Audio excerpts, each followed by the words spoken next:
آگے جو بات چل رہی ہے اللہ تبارک و تعالیٰ نے ارشاد فرمایا وہی وَأَخَذْنَا مِيثَاقَكُمْ وَرَفَعْنَا فَوْقَكُمْ، یہ وہ تذکرہ ہے کہ اللہ تعالیٰ نے ان کے اوپر پہاڑ کو معلق کر، اور چونکہ انہوں نے توریت کے سلسلے میں جو باتیں حضرت موسیٰ علیہ السلام سے کہی، آگے اللہ نے فرمایا خُذُوا مَا آتَيْنَاكُمْ بِقُوَّةٍ وَاذْكُرُوا مَا فِيهِ لَعَلَّكُمْ تَتَّقُونَ، کہ خُذُوا مَا آتَيْنَاكُمْ، اس کو لے لو جو ہم نے عطا کیا ہے۔ کیا عطا کیا؟ التوراۃ، توریت جو اللہ نے کتاب دی حضرت موسیٰ علیہ السلام کو، اس کو لے لو۔ یہ بنی اسرائیل کے سلسلے میں بات چل رہی ہے۔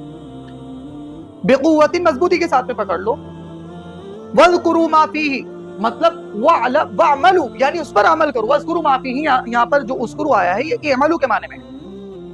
یعنی مطلب یہ ہے کہ آپ جو کچھ اس کے اندر ہے اس پر عمل کرو، اس کے حرام کو حرام جانو، اس کے حلال کو حلال جانو، اللہ نے جو بھی احکام دیے ہیں اس پر عمل کرو، جو اس توریت کے اندر جو بھی کچھ بتایا گیا ہے اس پر عمل کرو، لعلکم تتقون، تاکہ تم متقی بن جاؤ۔ اس سے ایک جو مسئلہ نکل رہا ہے وہ یہ بالکل واضح طور پر نکل رہا ہے، اگر آپ متقی بننا چاہتے ہو، اگر آپ تقوی چاہتے ہو، اگر آپ اللہ کا ولی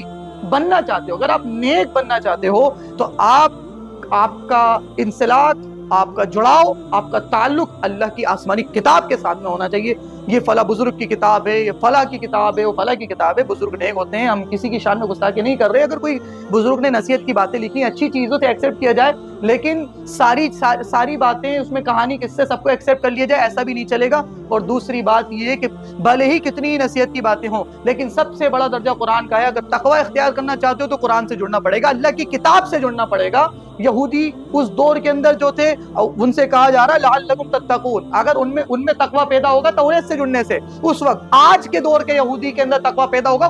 قرآن سے جڑنے سے، حضرت محمد علیہ السلام پر ایمان لانے کے بعد میں قرآن سے جڑنے سے تقوی پیدا ہوگا آج کے دور کے یہودی میں۔ اس دور کے عیسائی میں جو حضرت عیسیٰ علیہ السلام کے دور کے عیسائی تھے، وہ اللہ پر اور حضرت عیسیٰ علیہ السلام پر ایمان لائے، تو انجیل سے اگر وہ جڑے ہوئے تھے عیسائی، اور بہت ظاہر سی بات ہے ان میں تقوی پیدا ہوگا انجیل سے جڑنے سے۔ لیکن آج کے دور کے عیسائی وہ جو ہے حضرت محمد علیہ السلام پر بھی ایمان لائے، اور قرآن سے جڑنا پڑے گا انہیں، انجیل سے نہیں۔ انجیل پر ایمان ہے ہمارا، توریت پر ایمان ہے، لیکن عمل جو ہوگا وہ قرآن کریم کے اوپر ہوگا، قرآن کی